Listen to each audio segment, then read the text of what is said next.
Bienvenue dans cette vidéo dans laquelle nous allons voir comment faire le cold side du turbo. Donc ça va passer du piping d'intercooleur, de la grosseur de l'intercooleur, des sensors à contourner ou à modifier, blow-off valve évidemment, boost control, puis c'est déjà beaucoup, donc on va voir ça tout de suite. Commençons avec la grosseur de l'intercooleur. Pour faire simple, plus qu'il est gros, mieux ça va être. Évidemment, ça va dépendre de la qualité aussi de l'intercooleur. Mais plus qu'il va être gros, souvent, plus qu'il va avoir d'efficacité pour venir refroidir l'air. Donc c'est mieux. Plus que l'air rentre froid dans le moteur, plus qu'il est dense, donc plus qu'il peut faire de puissance avec. Bon, évidemment, partez pas avec cette information-là. Achetez le plus gros intercooleur. Premièrement, il va falloir voir s'il va fitter dans votre voiture. Deuxièmement, ça sert pas à grand chose d'avoir un énorme intercooleur. Si vous avez, comme moi, une voiture que vous faites juste conduire sur la rue et puis vous donnez quelques petits coups de gaz à l'occasion, c'est pratique d'avoir un très gros intercooleur. Admettons, si vous faites des courses de drague et puis là, vous tirez beaucoup de boost pendant beaucoup de temps, là, il va finir par s'échauffer et puis être moins efficace. Votre intercooleur, ça dépend de l'utilisation que vous allez en faire. Plus qu'il va être gros, plus que vous allez pouvoir tirer du boost longtemps sans avoir votre température d'air d'intake qui va augmenter de façon désagréable pour votre moteur et votre performance. Là, vous avez choisi votre intercooleur, il va falloir le placer. Alors, comment que les gens y font d'habitude? Ils mettent ça environ ici, ils enlèvent le bumper et puis ils mettent ça là. Moi, ben ça me tentait pas. De toute façon, mon intercooleur est très petit, donc je l'ai mis à la place de la boîte à air. Alors, c'est pas le plus optimal parce que il y a pas beaucoup d'air qui se rend là. Sauf que moi, comme je vous ai dit, c'est pas du très gros boost. Je vais pas tirer du boost pendant très longtemps, donc ce n'est pas grave. Il y a même certaines personnes qui ne roulent pas d'intercooleur. Ce qui n'est pas nécessairement une bonne idée, mais dans certaines situations, ça peut être correct. J'ai pas mis en avant, comme je vous ai dit, parce que moi, mon radiateur de base du Camry, il est assez gros. Et puis j'avais de la misère à passer mes tuyaux autour, donc j'ai fait ni une ni deux. Je l'ai placé directement où la boîte à air. Donc je vais vous montrer à peu près de quoi ça a de l'air. Juste ici, en arrière de la batterie, l'intercooleur. Ça vient d'un Jetta. J'ai acheté ça à la même cours à scrap que j'ai acheté mon turbo. Il me l'a fait 50$. Il fit parfaitement avec un certain angle. Ben, c'est la méthode la plus simple que j'ai trouvée pour mettre mon intercooleur, le placer. Il est accessible, facile à voir. Mon intercooleur de Jetta avait des entrées et des sorties 2 pouces. Alors j'ai décidé de faire tout mon intercooleur piping en tuyau 2 pouces. Encore une fois, plus c'est gros, mieux c'est dans ce cas-là. Sauf qu'évidemment, si vous n'allez pas faire beaucoup de puissance, ça sert à rien de mettre des tuyaux 3 pouces. Donc 2 pouces, ça passe pour mon setup. Ça passerait peut-être pas pour un setup plus performant. 2 pouces et demi, ça aurait été meilleur. Parce que plus que votre tuyau va être gros, plus vous allez pouvoir faire de la puissance avec moins de boost. Parce qu'il y a moins de restrictions. Donc 1 PSI dans un tuyau 2 pouces et demi, ça va faire plus de puissance que 1 PSI dans un tuyau 2 pouces. Moi, ça me dérange pas vraiment parce que je vais pousser très peu de PSI, très peu de puissance. L'avantage de pouvoir rouler du tuyau 2 pouces comme moi, c'est que j'ai pu redneckiser tout mon piping d'intercooleur pour couper le coût drastiquement et puis faire un piping d'à peu près 40$ en incluant les connecteurs de rubber. Je vais vous montrer comment j'ai réussi à économiser autant. Oui, je suis un jobber un peu sale. Non, ce n'est pas recommandable et puis je vais sûrement recevoir des commentaires haineux de la part de la communauté de Turbo pour avoir fait ça aussi jobber. Mais c'est pas grave, hein? Moi, ça marche. Donc ça me dérange pas. Voici la bête. Ouh! N'est-ce pas magnifique? Alors, en dessous de ce magnifique papier d'aluminium se cache du tuyau ABS. Mon intercooleur piping est fait entièrement de tuyaux ABS, donc c'est du tuyau de plomberie. Là, comme je vous ai dit, il y en a certains qui vont dire que c'est vraiment une mauvaise idée. Alors, le seul désavantage du tuyau ABS, franchement, pour mon application, c'est que ça n'est pas très résistant à la chaleur. Donc, vous voyez ici, j'ai mis du tuyau d'aluminium parce que c'est proche du turbo. Et puis, j'avais déjà fait un autre tuyau. Et puis, l'autre tuyau s'est fait un petit peu trop chauffer par le turbo. Donc, il a fini par faire ça. Donc, j'ai pallié au problème en enveloppant de papier d'aluminium. Donc, j'ai vraiment pas de problème avec cette version-là. C'est très stable. Je suis allé voir sur Internet. Le tuyau ABS est bon pour résister jusqu'à environ 50 PSI en 2 pouces. La pression n'est vraiment pas un problème. C'est beaucoup moins cher à fabriquer que du tuyau d'aluminium parce que normalement, les tuyaux d'intercooleur, on fait ça en aluminium puis on vient souder et puis on met des connecteurs en rubber faits pour ça. Sauf que j'ai vu sur Internet des gens qui prenaient du tuyau de PVC moi j'ai décidé de prendre du ABS. C'est pas cher, c'est très facile à couper. Vous avez des adaptateurs 45 degrés, vous venez coller ça. Premièrement, venez sabler l'intérieur et l'extérieur de vos couplings. Mettez de la colle ABS à l'intérieur et à l'extérieur de vos couplings, donc les fittings mâles et femelles. Et puis avec ça, vous êtes sûr que ça colle bien. Un autre petit truc que je vous donne comme ça, c'est d'assembler tous les tuyaux à sec, mettons, sans colle, pour pouvoir venir faire des petites marques qui vont aligner tout simplement chaque angle comme cela. Après ça, on démonte, on sable, on colle. Alors, maintenant, je vais vous parler des connecteurs entre le turbo, le piping, l'intercouleur, le piping, et puis intercouleur throttle body. Il se vend évidemment des couplings en espèce de silicone, je crois, c'est bleu souvent, et puis avec des clamps faites pour ça. Mais moi, j'ai acheté des raccords mécaniques qu'on appelle. Donc ça, c'est, je pense, c'est utilisé pour de la plomberie, de la canalisation. C'est juste un gros morceau de rubber avec des collets au bout. Donc il faut bien serrer les collets, sinon les trucs ils décrochent. Ici, je pars du turbo, je pense que c'est du 1,5 pouce, je monte ça à du 2 pouces. Là, ça enveloppe par-dessus mon tuyau ABS. Papier d'aluminium, un petit coude 90, 45, 90. 2 pouces encore une fois, un raccord mécanique, ça s'en va dedans l'intercouleur. Ça ressort, ça venait avec l'intercouleur, ce n'est pas un raccord mécanique. Et puis, directement, throttle body qui relie l'ABS. C'est encore une fois un raccord mécanique 2 pouces. Maintenant, parlons des sensors qui sont reliés à la boîte à air. Donc là, ça va différer de certaines voitures à certaines voitures. Alors, premièrement, il y a cette boîte de plastique ici. Alors, j'ai passé beaucoup de temps à me demander c'était quoi. C'est tout simplement une boîte vide. Oui, oui. C'est une boîte de plastique vide. C'est un résonateur. Ça sert à canceller certains sons et puis à faire rouler le char mieux. C'est juste une boîte de plastique vide. Donc on enlève ça. Bing, on sort. Après ça, ce que j'avais aussi ici, ça c'était un sensor de température d'intake. Alors ce que j'ai fait, je l'ai coupé déjà. J'ai soudé des fils dessus, j'ai rallongé les fils et puis j'ai fait venir ça juste ici. Donc ça, j'ai connecté ça à l'intake de mon turbo. Normalement, ça serait mieux de le mettre juste avant le moteur parce que c'est là que la température est importante, non à l'entrée du turbo. Mais il n'aurait pas tenu la pression parce que c'est juste une boute de rubber, donc il aurait tout simplement sorti. Donc j'aimais mieux le connecter ici. Vous pouvez sûrement juste le déconnecter, mais moi, ça me tentait de le garder parce que c'est plus clean.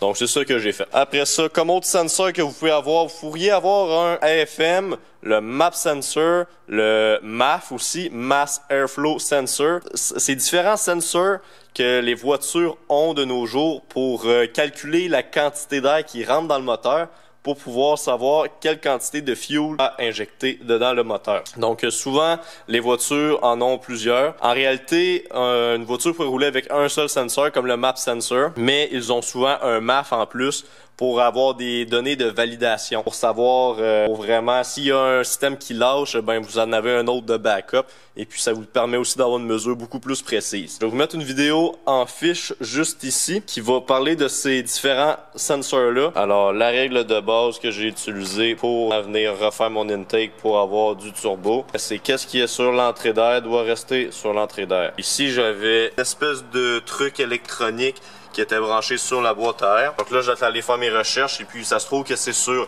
l'EVAP system. Donc dans le fond, de ce que j'ai compris, c'est tout simplement des vapeurs d'essence qui ressortent de là à l'occasion. Donc j'ai passé un tuyau qui remonte et qui s'en va jusque dedans l'intake de mon turbo. Donc les vapeurs d'essence, s'il y en a, ça retourne dans le turbo et dans le moteur.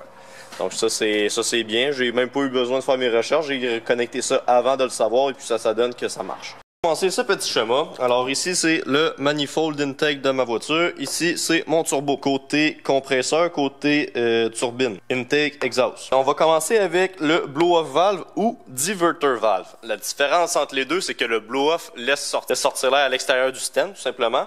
Tandis que le diverter valve, il est intégré au turbo et puis il laisse passer l'air pressurisé du côté charge pipe au côté atmosphérique du turbo. Donc ça passe du côté après le turbo au côté avant le turbo. Blow-off valve, si vous savez pas c'est quoi, je vais vous expliquer vite fait à quoi ça sert. Alors, c'est tout simplement utile quand que le turbo envoie de la pression dedans votre moteur. Là, votre moteur, il prend la pression, mais lorsque vous lâchez le gaz, eh bien là, le throttle body, donc throttle body, c'est un petit volet papillon qui vient se fermer, ça bouche l'entrée du moteur. Donc là, il y a toute la pression dedans le turbo et dedans l'intercooleur, dedans le tuyau d'intercooleur qui n'a aucune place à aller sauf de retour dans le turbo et puis à l'extérieur. Donc ce que ça fait, ça fait un bug dans le turbo, ça fait de la pression qui retourne dans le turbo et puis ben c'est pas vraiment bon pour lui. Donc pour pallier à ça, quand on vient lâcher l'accélérateur, le throttle body il ferme, la pression elle sort par la blow-off valve ou la diverter valve. Ça laisse sortir ce surplus d'air. Moi, mon turbo avait déjà une diverter valve. C'est un diaphragme de caoutchouc qui vient ouvrir et fermer. Et puis ce caoutchouc, il est commandé par la pression dans le manifold. C'est pareil pour un blow-off. Donc vous prenez une vacuum line du manifold après le throttle body, très important, pas avant. Donc moi j'en avais une qui était juste ici. Donc vous prenez ça et puis vous venez connecter ça directement dans le diverter valve. Parce que quand vous y pensez 2 secondes, là, votre turbo, il pousse de la pression. Donc, le manifold, il est sous pression. Ça vient pousser sur le petit rubber. Mais quand que vous venez fermer le throttle body, ici, ça se retrouve sous vacuum. Le côté turbo, ici, se retrouve en pression. Vacuum, ça vient tirer sur le rubber et puis ça laisse sortir, floup, la pression qui passe devant le turbo. Et voilà, c'est comme ça qu'on vient raccorder ça. Je vais vous montrer en vrai de quoi ça a de l'air. Et voilà mon throttle body. Donc, comme je vous ai dit, j'avais déjà ma sortie juste ici. Donc j'ai pris un tuyau, je regrette un peu, franchement, c'est pas très optimal. Donc c'est un petit tuyau de vinyle que j'ai acheté dans une quincaillerie. Donc ça coûtait pas cher, je crois que c'est du 1/4 de pouce ou un petit peu plus petit. C'est tout petit.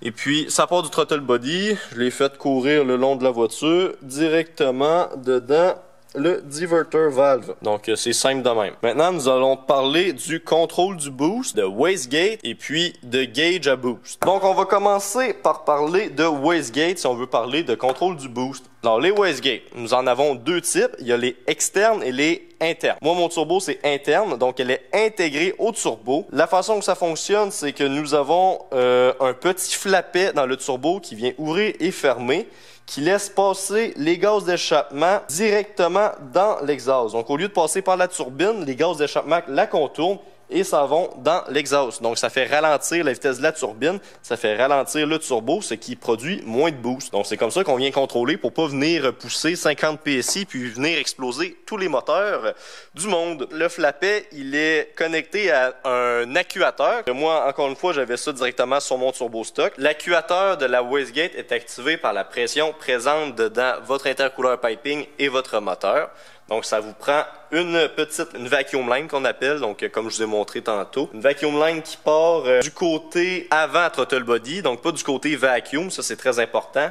C'est avant le throttle body parce que sinon vous allez venir tirer du vacuum sur la wastegate, donc c'est pas une bonne idée, ça va sûrement pas être bon pour la wastegate. Wastegate, continuons à parler de ça. Il y a certaines choses à savoir. Ici, j'ai dessiné un actuateur de wastegate. Donc ici, nous avons le piston qui est relié avec un ressort et vient pousser sur le flapet. Donc, qu'est-ce qui vient déterminer la pression qui va ouvrir la wastegate? Ça va être le ressort qu'il y a à l'intérieur. Donc, si vous voulez avoir une autre pression que celle du ressort, comme moi sur mon turbo, le ressort, c'est un ressort de 4 PSI.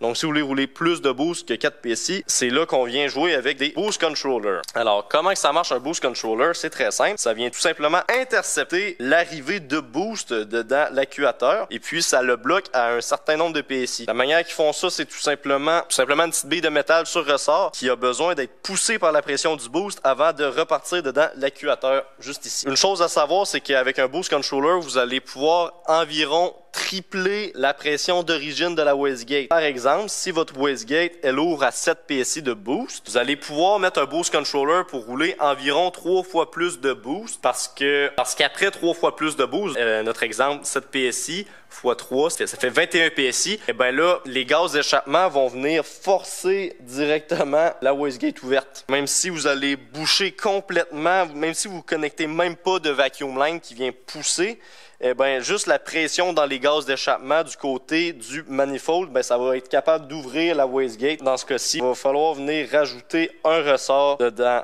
votre wastegate pour pouvoir rouler plus de boost. Ça, c'est un actuateur directement OEM intégré à mon turbo, comme je vous ai dit. Je crois qu'il est seté environ à 4 PSI parce que quand j'avais juste connecté directement le turbo à la wastegate, le boost il arrêtait de monter à 4 PSI. Que ça veut dire 3 fois la pression de 4 PSI. Avec mon boost controller, je pourrais maximum monter à 12 PSI parce qu'après 12 PSI, comme je vous ai dit, le flapet va tout simplement s'ouvrir par la force des gaz d'échappement. Si je voulais pousser plus que 12 PSI, je vais jamais faire ça évidemment, mais si je voulais venir rouler plus que 12 PSI, ce qu'il faudrait que je fasse, c'est que je change l'actuateur pour un aftermarket, que je puisse l'ouvrir et puis mettre les springs que je veux à l'intérieur. Certaines personnes ont envie d'avoir plus de variabilité. À la place d'augmenter la grosseur de leur ressort, ils viennent mettre des actuateurs à double entrée. Donc là, ça leur permet vraiment de venir contrôler beaucoup mieux. Tandis qu'avec un ressort et puis un boost controller comme le mien, comme je vous ai dit, vous pouvez seulement, moi je peux juste aller de 4 PSI à 12 PSI. Après ça, ça va me prendre un autre actuateur avec d'autres ressorts. C'est moins flexible. Tandis que leur système avec double entrée, ils peuvent vraiment contrôler à quel point ils viennent pousser le diaphragme contre pour fermer la wastegate. Et puis quand ils ont le boost atteint, ils viennent pousser de l'autre côté avec un petit module électronique. Là, ça commence à coûter vraiment cher. Puis là, ça, ce module électronique-là, il est commandé par l'ECU.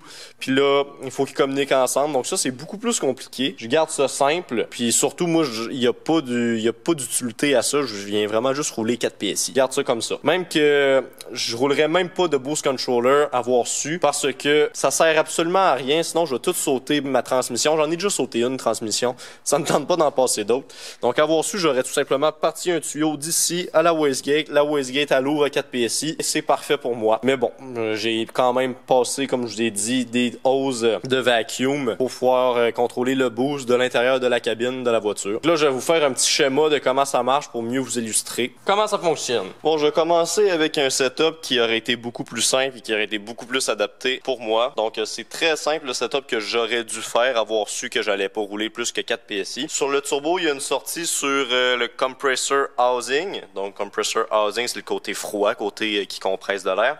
Il y avait une petite sortie ici. J'aurais pu faire ça, la connecter directement dedans le boost controller. Boost controller, il resterait en dessous du hood. Puis après ça, boost controller sorti, ça s'en va à la wastegate. Ça, c'est un dessin de wastegate externe. Moi, c'est une wastegate interne que j'ai, mais c'est juste pour le dessin. Là, ça pourrait être une externe aussi.